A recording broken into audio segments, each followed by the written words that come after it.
Soundtrack editing tips you can use in CapCut. Sit back as I go over 9 important soundtrack tips you should know and use to improve your CapCut experience.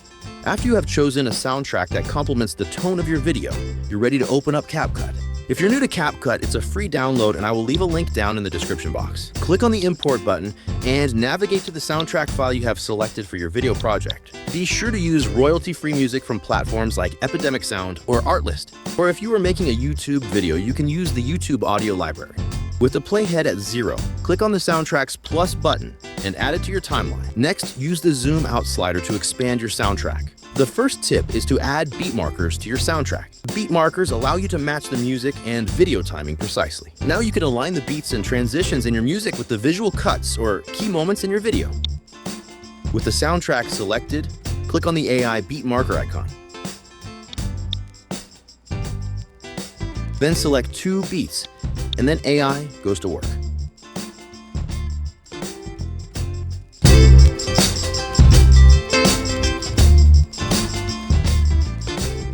The second tip is to expand the track height and expose more of the soundtrack's waveforms. With the soundtrack selected, click on the track settings icon. Change the track height setting. You will need to select tall. Third tip is to set the bass volume for the soundtrack.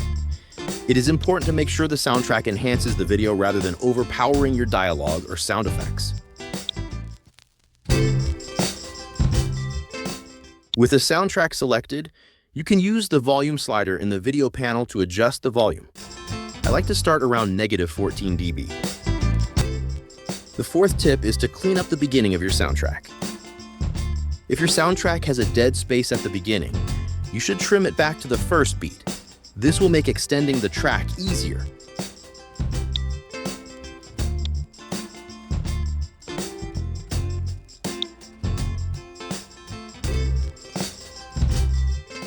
The fifth tip you should use is locking the soundtrack when you are not making changes to it. As you are adding elements to your project and syncing them to the beats of the music, having the track locked down can prevent unnecessary rework. With the soundtrack selected, use the lock track icon to lock and unlock the track. Once the track is locked, you will not be able to make any changes to it until you unlock it. Sixth tip is how to extend your soundtrack in a seamless manner. In this example, the ending of the soundtrack is different than most of the track, so I will need to find a location that is about the same as the beginning. I have identified the location that is suitable and changed the down beat marker to orange. Then I will trim the track at this location. Now to extend the track, position the playhead at the end of the track, then right-click and copy it. Then you can right-click and paste it to the end on the original soundtrack.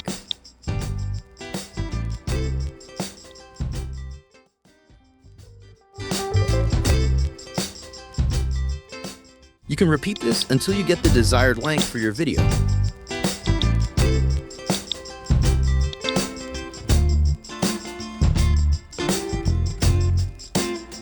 The seventh tip is to use a fade out at the end of the video. At the end of the video, trim the soundtrack at the desired location. Make sure the soundtrack is selected. Use the fade out slider located in the basic panel in the top right-hand corner. Adjust the slider until you achieve the desired effect.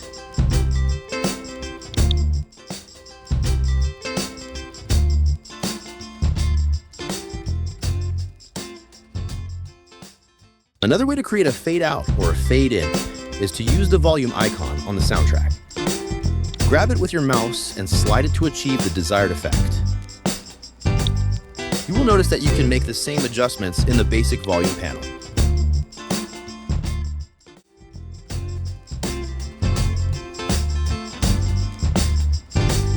The eighth tip is the use of keyframes to make a brief adjustment to the soundtrack's bass volume.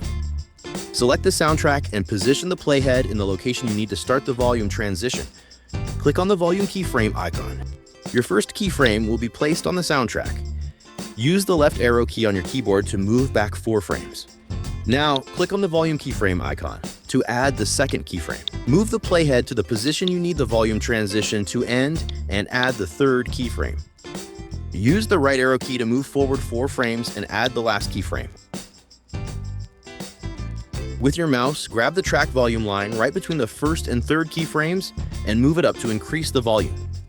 Turn on the audio meter to make sure the track volume stays out of the red area.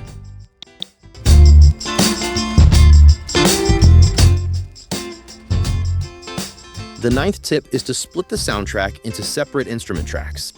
This feature is only available in the Pro version of CapCut. By having access to these tracks, you can get even more creative with your music edit. With the soundtrack selected, locate the Separate Audio section in the Basic panel. Here I've chosen drums, bass, and guitar to separate. Also, I have selected to keep the remaining audio. There are now 3 additional tracks: the drum track, the guitar,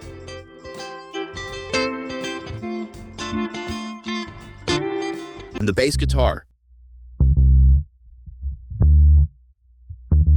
Here I used the separated tracks to create a drum intro.